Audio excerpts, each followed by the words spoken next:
So, good morning from Lanzhou.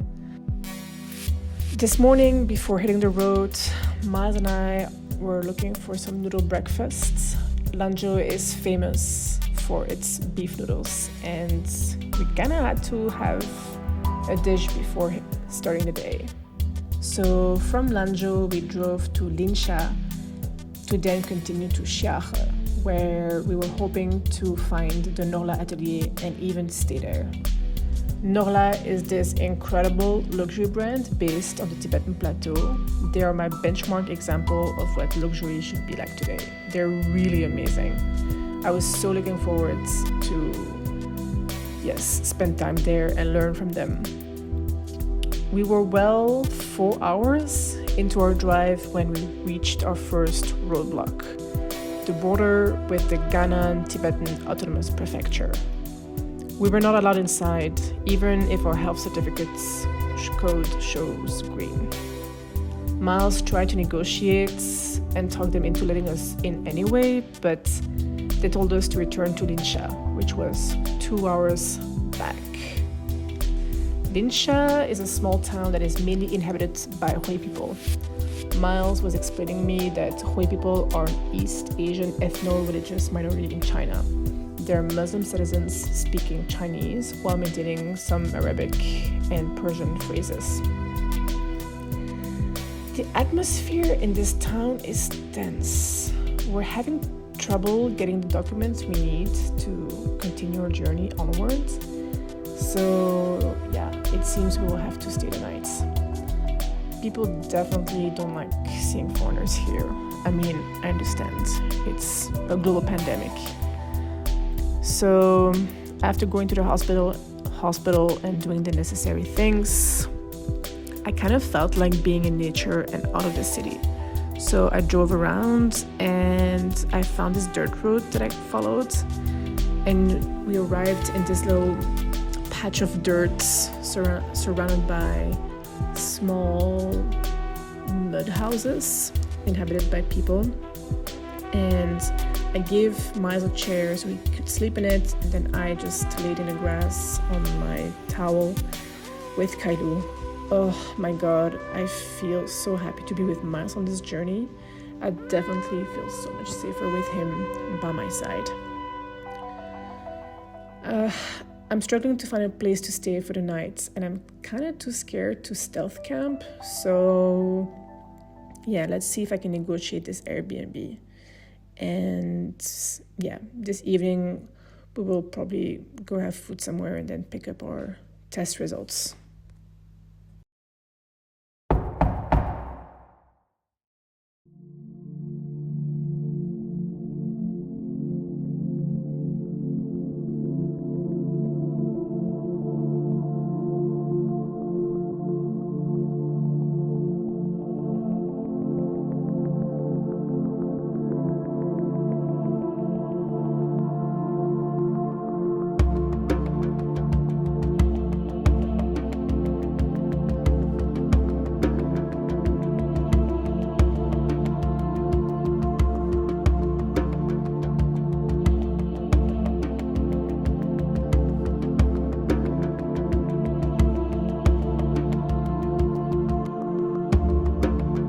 There is this poem which is written in the Qing Dynasty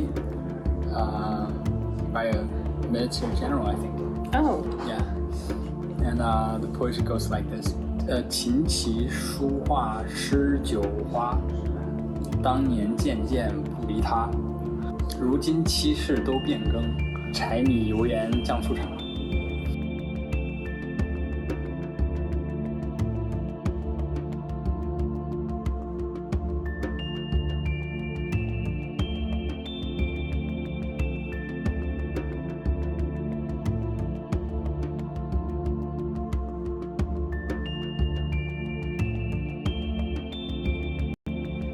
We arrive at the hotel for check-in, and they tell me I'm not allowed to stay because I don't have vaccination. So Myles and I head into the city and try to find a way for us to get vaccinated. It's like a whole mess. Like at this point, I'm so tired of the ground always shifting under our feet for the last couple of days. But hey, I can't complain right now. So I can tell Myles is also getting frustrated, but we're not giving up. So we find a way to get vaccinated in some back alley of the city of Bain, where we are right now.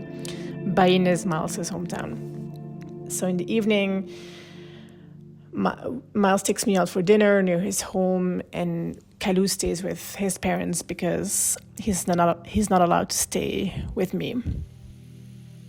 And after dinner, Myles and I walk around Bain. He shows me buildings that he likes and anecdotes from his childhood and his friends, different parks and lakes.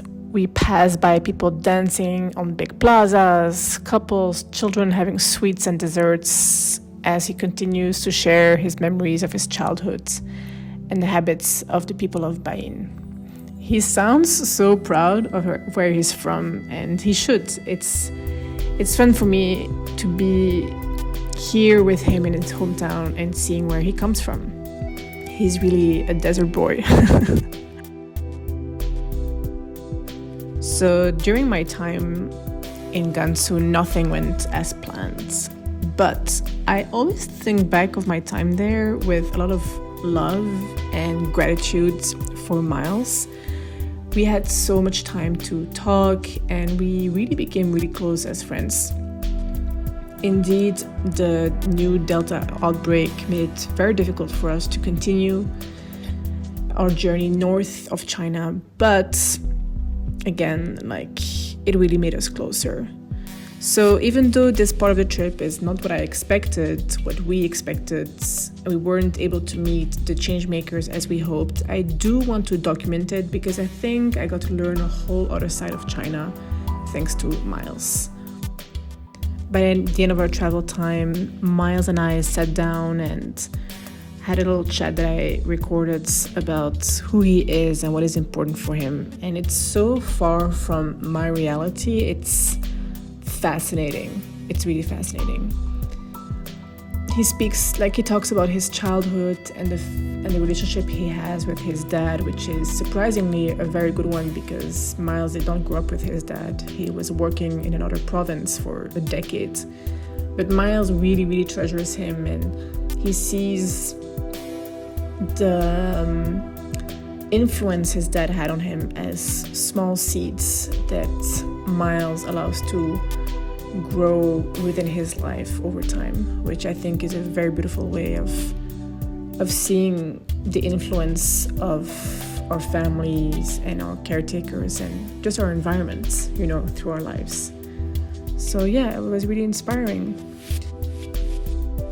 On my last night in Bain, Myles and his parents invited his childhood friends and me all to dinner. I arrived a bit earlier to see if I could help prepare. His dad was preparing jiaozi, which are like dumplings in the kitchen, while his mom was preparing other dishes. And yeah, we were snacking on dried fruits and peanuts, playing with the dogs. It was a really nice atmosphere. KAILU and I will be leaving tomorrow and head back to Sichuan. Pursuing my trip north doesn't seem like a good idea right now, and my immediate plan is to return to Zhujiangyan, where I feel good and safe. I'm surrounded by green mountains. I can live in a small city where I know some people already, see Dayu again, and ground myself. So yeah, looking forward to that.